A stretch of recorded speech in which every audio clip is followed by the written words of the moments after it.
¿Qué sucederá con los edificios suntuosos a la venida del Señor cuando nos visite en su segunda venida? Gracias por ver. Gracias por divulgar. Comenzamos. Amados hermanos y hermanas, ¿y quién no se habrá escandalizado al ver esos edificios majestuosos llamados palacios, construidas por manos de hombres esclavizados, que fueron a ganar el jornal picando las piedras y colocándolas, con el terrible sacrificio que eso produce, pasando mucho frío en el invierno y el ardiente sol bajo sus cabezas en el verano? Pues bien, os voy a decir el destino de todas esas edificaciones suntuosas que fueron levantadas saliendo el dinero de los pueblos y que luego habitaron solamente las clases privilegiadas, sí, aun los llamados patricios de nuestra época, porque en nada ha evolucionado el sistema después de 2000 años de la venida de nuestro Señor y Dios Jesucristo.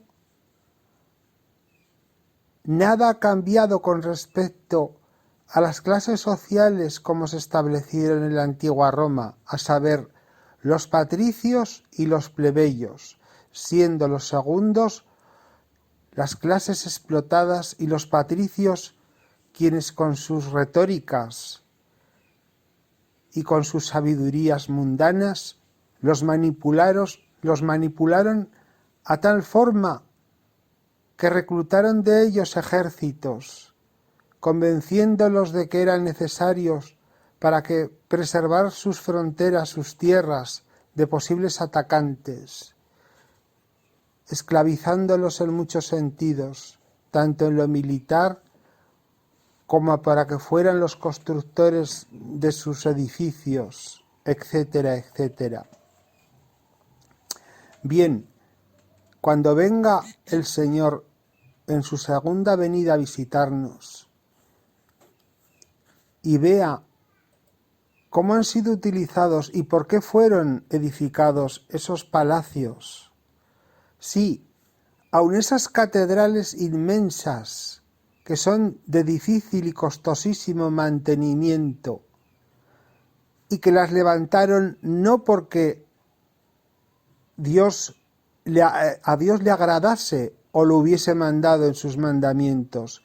¿En qué parte del Evangelio pone que se levantasen costosísimas catedrales para honrar a Dios el Padre? Y sin embargo, sí que está consignado en el Evangelio: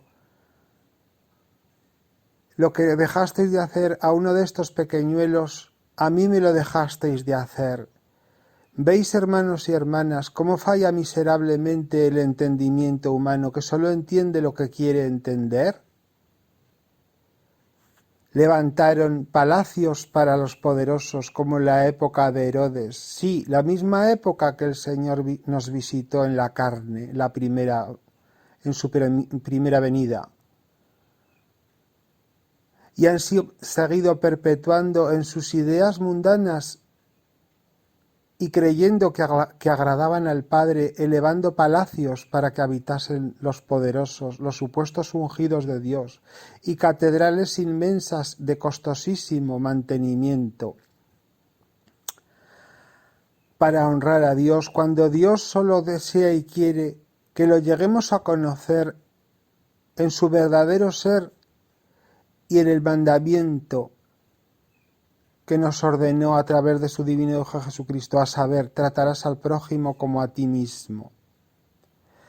No era necesario levantar esas catedrales inmensas para honrar a Dios, pues Dios no necesita casas, pues Él posee el universo entero, el cual es su casa, y en el cual nos permite vivir. Así pues, hermanos y hermanas, todos esos palacios que han habitado los poderosos de la tierra serán reciclados y vivirá gente que no posea casa, serán distribuidos para que se pueda vivir varias familias. Y si esto no fuera posible, serán reducidos a escombreras. Allí entre los escombros verá el mundo la desvergüenza, tal y como el Señor predijo la destrucción del templo de Jerusalén. Así sucederá con esos edificios suntuosos que pusieron sus cruces en las cumbreras como para protegerse de la justicia divina, como si en el fondo ya hubieran sabido ellos, en el fondo de sus almas, que esos edificios eran una abominación ante Dios y que pusieron la cruz en sus veletas a modo de protección, pero no les servirá de nada, hermanos y hermanas. La justicia de Dios se impondrá sí o sí. Los malvados no podrán mirar a la cara al Señor, mas los allegados al Señor y los que han hecho su voluntad lo podrán mirar a los ojos y Él les sonreirá y se sentirán amados a sumo grado. Gracias por ver, gracias por divulgar. Todopoderoso y eterno Padre, te adoramos y te bendecimos por tu justicia y por tu sabiduría infinitas, que nos colman la sed que todos tenemos y el ansia que todos tenemos de justicia social. Amén.